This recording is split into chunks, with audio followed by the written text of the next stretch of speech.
You ask Tiger to solve. This deals with linear equations with one unknown. The final result is v equals -9. Let's solve it step by step. Simplify the expression.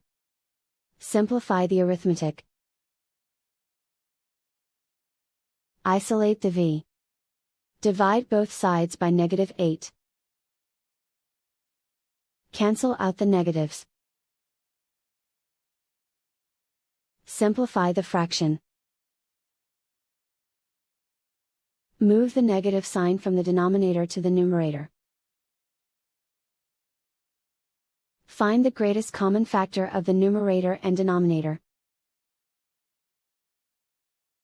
Factor out and cancel the greatest common factor.